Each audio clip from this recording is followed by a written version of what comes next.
Hi, this is Mark Kermode. Thanks for downloading this Kermode on Film podcast, or indeed watching us on the YouTube channel. We are here with Jack Howard. Hello. Upstairs at the Sun Pub on Drury Lane, which has become our home away from home. It has, yeah. We've become a staple of this pub. I feel like we should get a plaque at some point, actually. It's a great pub. If you're in London, I recommend a visit. Today, we're going to be talking about the 28 days, weeks, months, years films. Spoilers, all spoilers. So if you haven't seen those films, don't watch or listen to this, or do. I don't mind. Mark, why do you think we've continued to come back to zombie movies over and over again? Why is that a genre that we seem to kind of return to? Well, there's two things to say. The first one is that, of course, technically, the 28 days, months, weeks later movies aren't zombie movies. They're infected. They're not zombie. I mean, they are zombie movies. They're using the tropes. They're using the tropes. And I remember, actually, when 28 days later came out, when the first film came out, there was a little slew of zombie movies then, because I did a little featurette for Film 4 going, why are zombies everywhere? And, and the reason that's generally given is that there are certain iconic horror characters, horror tropes that work because they say something about the period in which they're set. So, for example, if you look at the George Romero zombie movies, the Dead movies, it's possible to say that each one of those films is about a different thing. So, Night of the Living Dead is about racism. Dawn of the Dead is about consumerism. Day of the Dead is about vivisection. Each one means a different thing. And the zombies in each film stand for a different thing. And I think that in the same way as like the archetypal ghost or Frankenstein's monster, there are certain things that, okay, that's a very good vehicle and you can put it into numerous situations. The other thing is, and I hate to say it, but it's true, it's quite easy. There is a thing about, there's a marauding pack of people, right, and they're all running towards you. They're going to get you. And, Edgar Wright talked about this when he was doing Shaun of the Dead, which was, there's a reason people keep making zombie movies, is because you know how it works.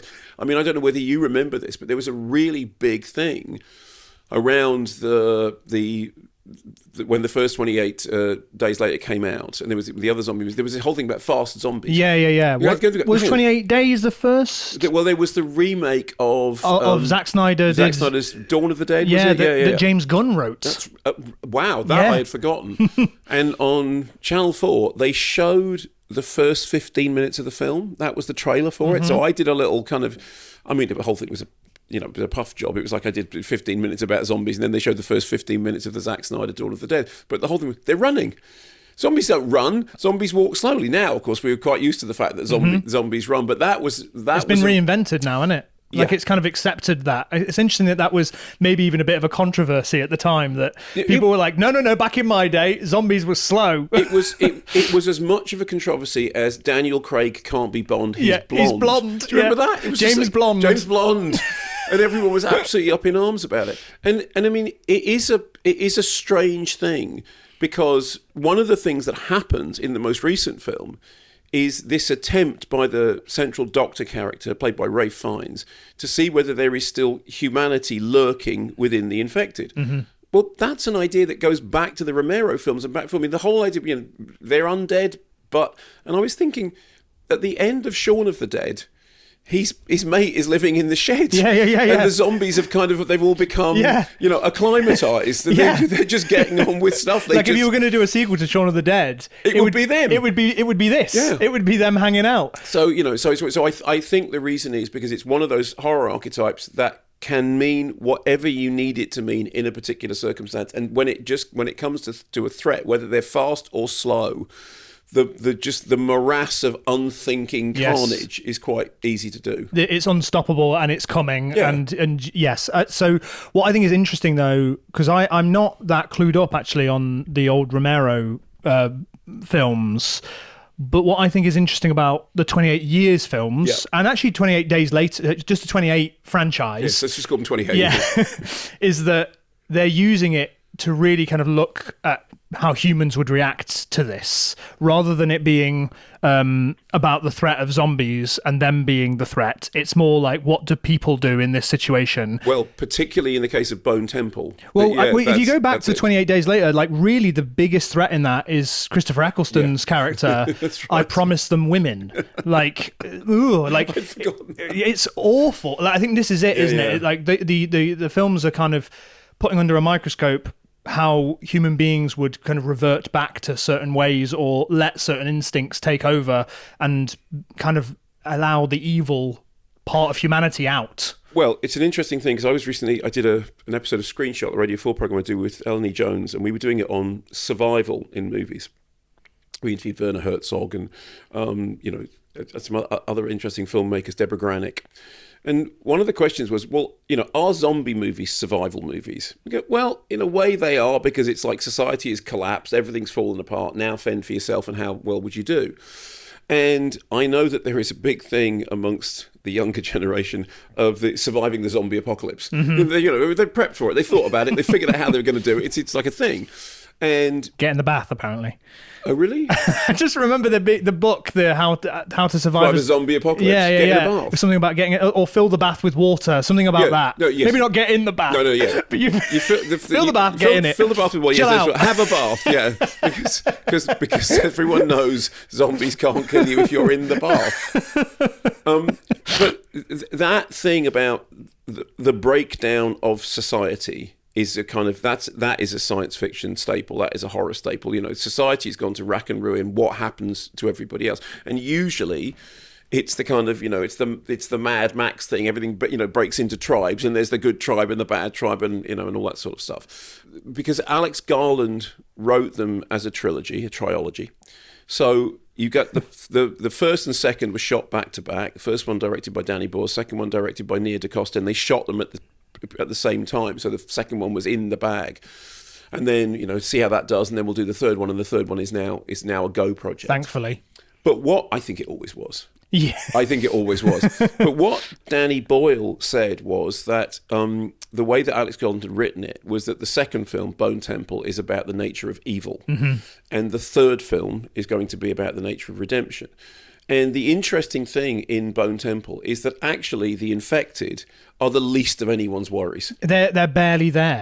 Yeah. They're sort of set dressing in this, and they're occasionally jump scares and they're sympathetic. At least one of them is sympathetic. Well, let's start with that then. Okay. We'll jump to the new one, which it mainly focuses around Ray Fiennes' character as Dr. Ian Kelson? Yeah, something like that. Yeah. Which is such a funny moment in the film when the other main character in the film, Sir Lord Jimmy Crystal. Lord Jimmy Crystal. Played by Jack O'Connell, when they meet and... He says, "Are you old Nick?" No, my name is Ian. But one of the central relationships is Ian Kelson with Samson, one of the alpha zombies, or alpha infected.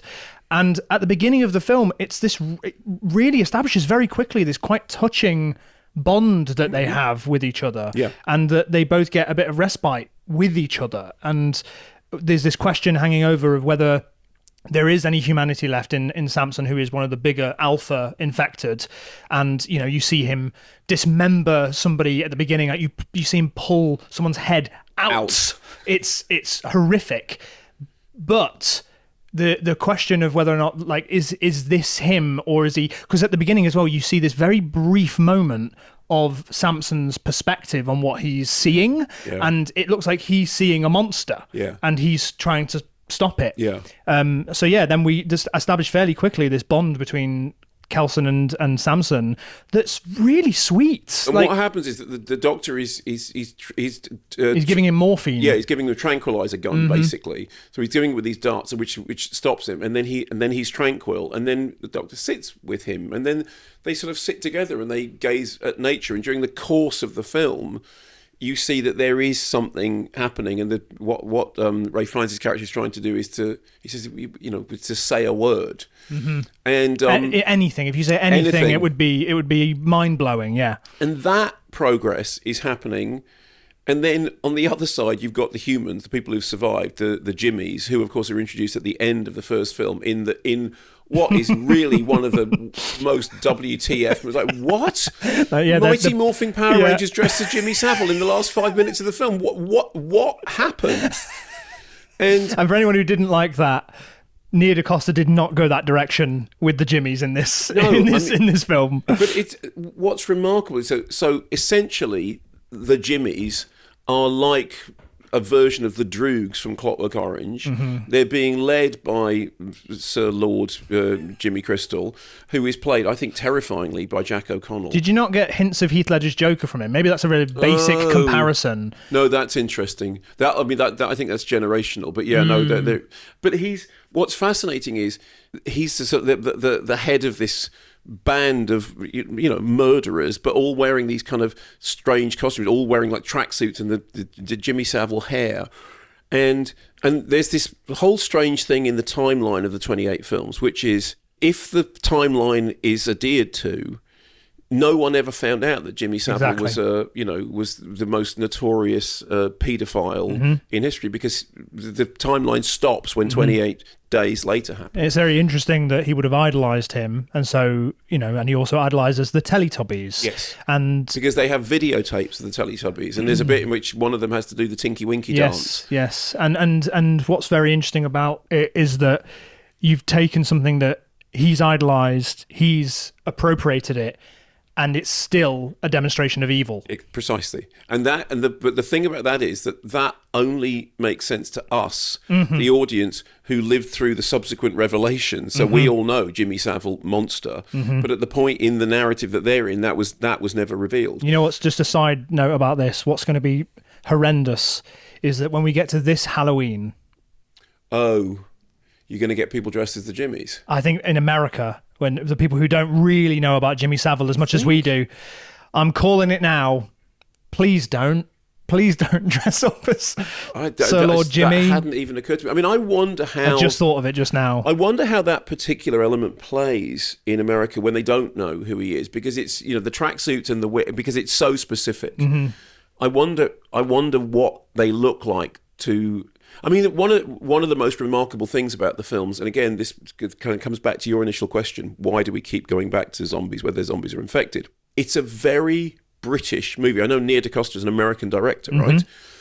But, I mean, one of the things it's about is Brexit. Yeah, I mean, especially 28 years later, the first one is absolutely about the dangers of a nostalgic way of thinking, of like, it's better the way it used to be. Yeah. And the fact that they've all returned to this more basic way of life, with men in certain roles, women in other roles, and the hunters and the gatherers versus the people who are the mothers, and at first it feels quite quaint, and then you see what's lurking within that. But it's also about pulling up the drawbridge. I mean, the idea that we've been isolated because, the infected are over there, so stay away from that island. I mean, there is a weird kind of Nigel Farage fantasy element in that. Yes. Which is, his vision of Britain, populated by zombies and cut off from the rest of civilization, which, the way we're going is not such a... But I think that I just wonder how the movie plays outside of that sensibility. You're right. It is definitely like it's a very almost to its like it's so niche. Like it feels so close to home. Yeah. That you're right. I don't know how Americans or anybody outside of the UK will relate to it on that level. I mean, maybe the themes are pretty universal. Yeah, and I mean, maybe you don't have to. I mean, I remember. But I think also a lot of people say that in storytelling, to be niche is also to the specificity gives you universality. Yeah, absolutely. Yeah. But I remember when I first saw Shaun of the Dead going, well, it's great. It's not going to play anywhere outside of him because no one's going to get the joke about going to the pub. No one's going to get the joke about the gun. It's just not going to be fun. And of course, actually, it turned out to be, an international hit. So I think it would work even if you didn't get any of the references, but I think it works in a particular way when you do. Yes. When you do know what that iconography is. And I mean, I should say this again. I was shocked at the end of the first film. It was like, what? Yeah, and what's interesting is that because Jimmy Savile, for me, wasn't such a big part of... It was, Jim Will Fix It wasn't... No, because that's a big thing for me. So it took me a moment to click with what they were doing. Well, okay, fine. Whereas for you, I imagine it was instantaneous. Well, yeah, because for I mean, I'm 63. My generation, you look at a guy in a tracksuit with hair, and you go, "Oh, it's Jimmy Savile." You know, and it's. I do also think Jack O'Connell's performance is really, really, genuinely terrifying. Yes, yeah. I think this is what the point of this one is with the exploring the nature of evil. Again, back to the Christopher Eccleston "I promised them women" thing. Like, how do different people react to that? And what I think is really, really interesting is the moment where you get the revelation as to why he is this way, which is that he grew up in this, like from his childhood, he grew up in a world where he thought the devil had taken over his country. Yes. And that they were being punished for it.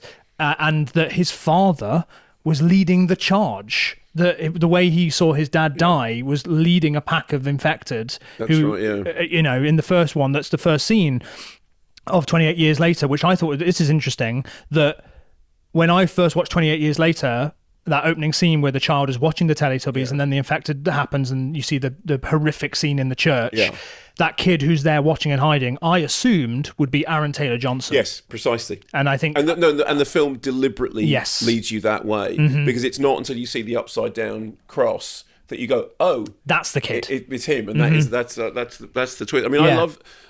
But I'm sorry to cut you off. I just mean to finish that. Yeah. I think his character makes complete sense. That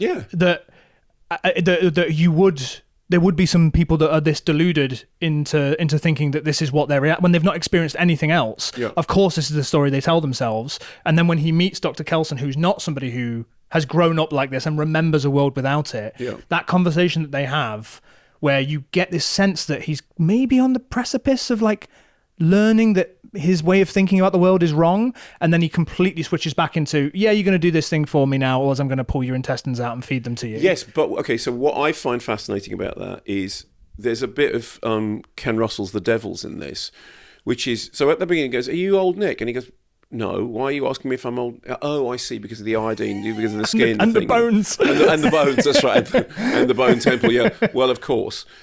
And I think it becomes apparent pretty early on that it's, okay, but you need to do this for me because I need to convince all of them that you're the devil and that I'm your son, and because this is how my power has been. And there is a sense in the Ken Russell film, The Devils, which is based on a true life story about the mass exorcisms at Loudun. But what it's really about is it's about brainwashing, it's about cults, and it's about mass hysteria. And we know very early on that the nuns are not possessed. The whole thing about the devils is there are no devils in it. There's just people, and people behaving in a certain way because of the political climate. It's about the separation of church and state. In the case of this, it's about cults. And, I know that it's tempting to overread everything, but this is a film about a world which has fallen to pieces, in which there is a cult leader who dresses himself in, monarch, purple, like a religious figure or like a monarch. Wears a tiara. Wears a tiara. And is seen as a god because he's the son of the devil. And it's about inverted religion. And he knows that he knows it's not true. He knows he's not the devil, but he says, you need to tell him that he's the devil because it's about Trump. And the person who he thinks is the devil is orange. I mean, there is the orange guy's the good guy. He is the good guy, but they think he's the devil. And there is at least something going on there about cults. You're also about corrupt religion. You're also giving me the thought now as well of that the guy who's orange, red skin, who lives in a bone temple seems like the bad guy. Yes, but isn't. And the guy who's dressed like the children's entertainer seems like the good guy. Like the iconographies have been switched, and I've just kind of clicked with like that being such a particular way because we know the context and they don't. And the other thing is that there is this thing that the Jimmies do, which is when they viscerally dismember people, and they refer to horrific. What do they call it? Charity. And again, that didn't click immediately because, of course, it's the Jimmy Savile charity thing. But there is something so sinister about the fact that, what do we give them? We give them charity, and it's the world turned upside down thing. And so this keeps coming back to the question that you were asking about why we go back to zombies, it's because they can mean whatever you need them to mean in different circumstances. So you can read it as an allegory about cultism in America. You can read it as an allegory about Brexit. You can read it as a kind of Lord of the Flies. What happens when you take away? We rebuild society. Yeah, what if we never found the children in Lord of the Flies? That's essentially what this is. Somebody said something to me the other day. I said, I love Lord of the Flies because it's the story about what happens when you. And they said, no, it's not. It's a story about what happens to public school kids when that happens. I said, actually, if they were ordinary people, they'd all just get on. They'd form a cooperative. They'd make fire. But no, it's the posh ones. It's the posh kids that do it. But I do think that world turned upside down thing is what makes Bone Temple work. And I mean, I really enjoyed it, and I really thought this is out there. I mean, it's taking no prisoners at all. And of course, it is an 18 certificate. For a reason. I know, but how great? Yeah, good, well done. Yeah. You actually made a proper horrifying film, and yet it's disturbing. And yet the most horrifying thing is not the zombies. Not at all. It's the people. Yeah, I was actually surprised how little the zombies played in it, other than Samson, who is obviously a key role in it.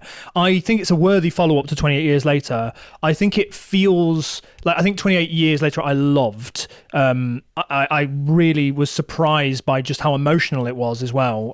By the end, Jodie Comer's character decides to end her life, and we get this incredible sequence. I've only seen it once, but it's burned into my brain of Spike climbing that mountain of skulls and placing his mother's and just I can't even remember. This is the best thing about film sometimes, isn't it? That I can't even remember the sequence of shots and events, but all I can remember is just the overwhelming emotion and tears streaming down my face in a way that when you smell pepper, you sneeze. I was watching this and it wasn't like I was holding it back. It was like I was just crying. Yeah. It was just happening. The poster image was him placing the skull. That's right, yeah. Which completely recontextualizes the poster that you're seeing as well.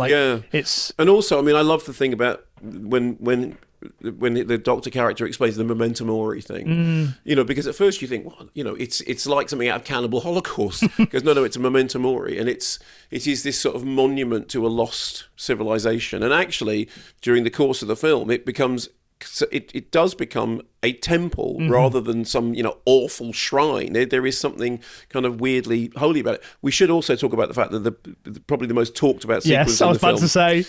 Yeah. So.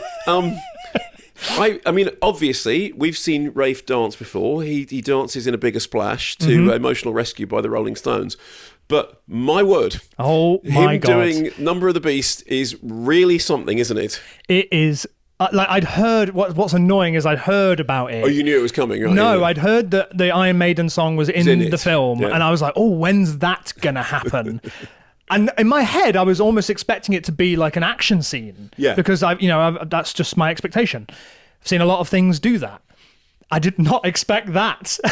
The performance of the devil, oh my God, it's unbelievable. And just hats off to Ralph Fiennes. He never puts in anything less than a 10 out of 10 performance. But this is the best I think I've ever seen him in this role. Yeah. It's all of his strengths, because him as Voldemort, for example, quietly sinister, but here he's got this you kind of forget that Ralph Fiennes is just he's got a kindness that exudes from him, because I think of him very because of my age and everything, the first thing I think of him for is Voldemort. So I'm like, oh yeah, he plays bad guys. Yeah. And then when you see him play someone who's this kind of human and lovely, it's kind of I'm reminded just how brilliant of an actor he is. And then when he goes and gives that kind of performance where he's lip sync, I don't even know. I don't think you can. I mean, maybe you can better than I can. I don't think you can describe what that sequence is. No, I mean, I think the thing that's remarkable about it is. And if I saw that written down, I'd be like, why? I know. What's remarkable is the film turns into a musical, and. I've often said that what I like in films is, it's show don't tell. And one of the reasons I love musicals and dance on film is because I don't really understand dance, but I love the expression of it. I love the way you can tell a story through physical motion. And then it's literally like the film reaches a point when dialogue is not going to cut it anymore. When another action sequence isn't what you need. What you need, the language that you need is dance and performance. And so and it's the whole song. I mean, you can put in the beginning, it's the whole song, and he does this whole kind of great big concert performance of it. And I mean, I wonder whether if that song ever gets played live ever again, somebody will have to do a version of that. And there is something about the audacity of the film doing it. At that moment, it turns into a dance. It turns into a musical. It turns into a dance sequence. And you're right. If you saw it on the page, you go, no. Yeah. How are we going to do that at this moment in the film and make it not That's ridiculous? Right. He lip syncs to the number of the beast. You go, no, he doesn't. no, that's not going to happen. Yeah, I know. The fact that it got through that many stages to like, no, trust me, it's going to be the moment of the film. They must have known all the way through. Okay, this is coming. This is where we. I don't know where. It's funny because I interviewed Nida Costa, but I didn't want to spoil the film at that point. But I wonder at what point in the schedule it was, whether they got it out of the way first because the film can't work with it, because it's literally the centerpiece of the whole movie. And it's funny, but scary, but funny. But that's what I think the film is. Yeah. Like, that's why I mean, like, the relationship with Samson at the beginning, when you could almost replace the song that was on. I think it's Duran Duran that's on. Yeah, when he's dancing. It is Girls on Film, yeah. And you could almost replace that with like, please let me tell you about my best friend. It's like borderline cheesy, like almost parody kind of, like it's almost Shaun of the Dead territory. Yeah. But it just works. And if you're ready to move on from that sequence, which I think is overall the moment of the film, but for me personally, the thing that I couldn't stop thinking about is the moment where Samson explores the train. And we have his backstory. Yes. And I think it's interesting because I think what you could have done, and maybe this is a version, maybe they tried this, I don't know, I'm speculating. You could have opened the film, because every single film opens with like, here's what the world was like, the infection took over, 28, blah, blah, blah later. Yeah. And then we go into modern day. You could have opened the film with that train sequence and been like, who is this kid? Who is this? Yeah. But the fact that they've chosen to do it, Nia DaCosta has chosen to do it, or maybe Alex Garland wrote it like this, in this kind of hallucinatory kind of, you can feel that the memories are trying to like get through before you even see anything, because there's these like beautiful tracking shots through the woods where you can hear the sound of a train and it's all kind of starting to break in, and then all these images start to kind of collide and mix together in this beautiful montage, and all of a sudden he's a kid again. And there's this, I don't know if you caught this, there's a moment where behind the ticket inspector you can see an infected. Oh, okay, fine. At least I thought you could. Okay. Like, you can see somebody starting to do that writhing thing fine. just behind her. And then there's the moment where he's an adult, shaven, and goes, no, I don't have a ticket.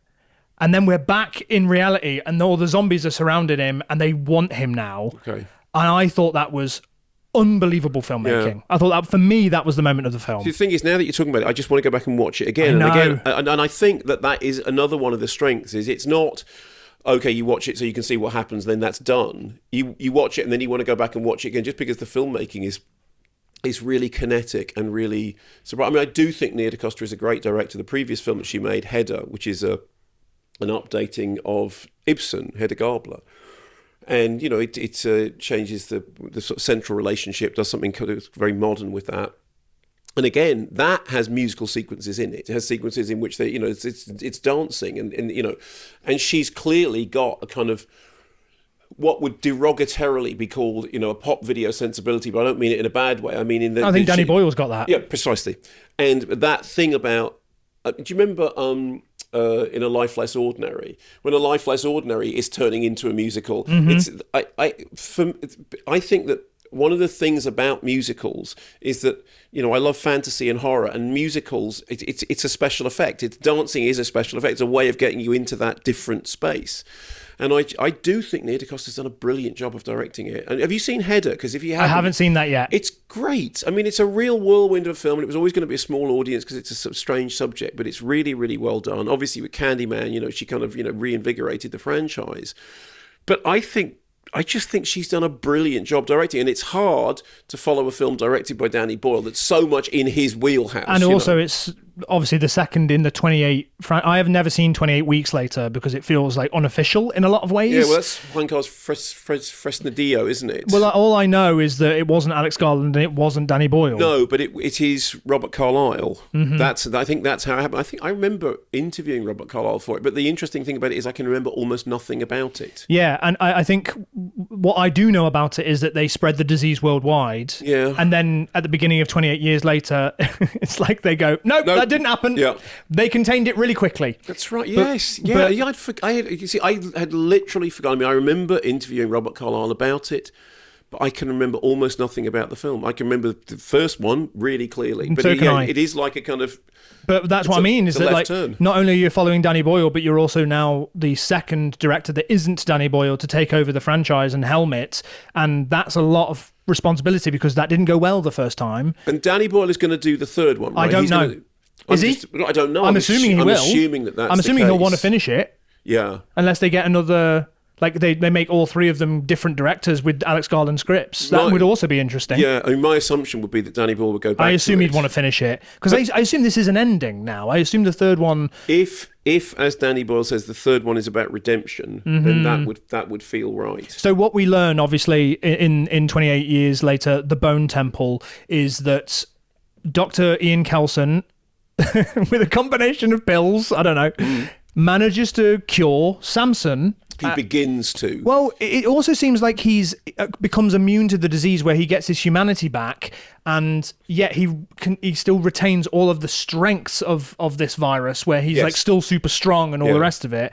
And but now Dr. Kelson has died, and then we meet an older Cillian Murphy at the end of the film in what feels like what the studio probably pushed for post credits, but they end the film with it, and then they bring in that familiar, fantastic theme from the original 28 Days Later to finish the film to let you know, like, oh shit's about to kick off. Do you remember watching the first film and the thing when Cillian Murphy comes out of the hospital and walks across the Thames, and you're going, how did they do that? Yeah, how? Because for one thing, you're thinking, well, it's at a certain point in which I'm not sure that the digital technology would have done it, but you go, no, the streets are completely deserted, and you know how they did it? Got up at 5 a.m. Yeah.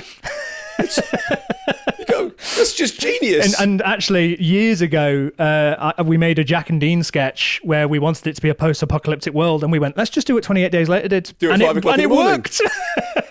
And you just put some newspapers. You put some newspapers all over the street, and it just sells it. I mean, it's extraordinary. I know Danny Boyle said what they had was they had a whole series of digital cameras on the bridge, so they could do it. You just get everything, and they did stop the traffic for like half an hour.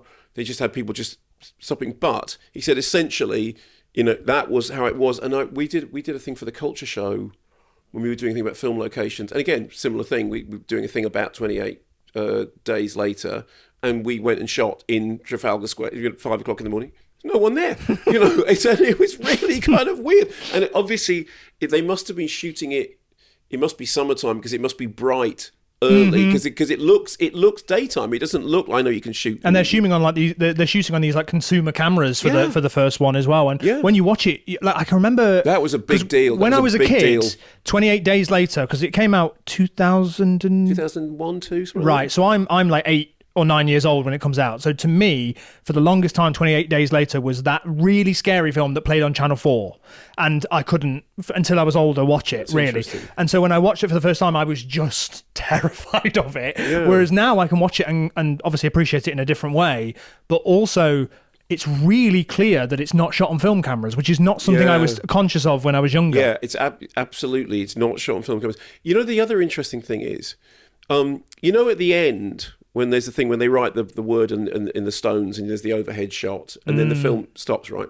So Sight and Sound put online my review of the film from when it came out as a kind of, like here's our review of 28 Days Later when it came out. And I read it. It was a good piece of writing, actually, which is quite good. But no, because, you write something however many years ago. Yeah. Blimey, Charlie.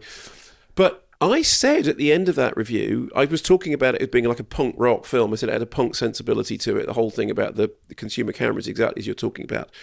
And I said, the sort of final, the full stop at the end of it is that the last thing that happens in the film is that they play Hitsville UK by The Clash. They don't. Oh. As far as I understand, and do correct me, anyone listening to this or watching this, when I saw it, it ended with Hitsville UK, But apparently, by the time it got into cinemas, or by the time it wasn't that song. So you had seen like an early version of it, or something? Well, yes. I mean, there was a press screening, and it was in Leicester Square. But it apparently, and like I said, if anyone's listening to this, and you can correct me if I'm wrong, because somebody asked me about it. They said, "Why do you mention Hitsville UK? It's not in the film." I went, it is in the film. It's and the whole thing about Hitsville UK is, Mike and Boom in your living room. It's a thing about it's a celebration of independent music making. And I love that song anyway, because it's really poppy, and the fact that it's The Clash, and it's Ellen Foley singing, and I just love it. But apparently that's not what's actually on the release version of the film. But it chimed so perfectly with that kind of slightly post-punk aesthetic. It's homemade. It's a Mike and Boom in your living room, and that's how they'd done it. And the most stripped down thing they did was they cleared London by getting up at 5 o'clock. Just genius. Well, there we go. I think we actually did get somewhere in that discussion as to why we like the films and what the importance of them is. As I said, I think you can go back and watch particularly Bone Temple over and over again. I think it is one of those things that people will return to. Thanks so much for listening to our conversation. Get in touch, subscribe, like. What are the other things that people do nowadays? Hit the like button. Hit the like button. Smash it. Smash the like button. If you want more movie conversation with me and Simon Mayo, you can get Kermode Mayo's Take wherever you get your podcasts. Jack and I will be back upstairs at the Sun in the very near future. Bye-bye.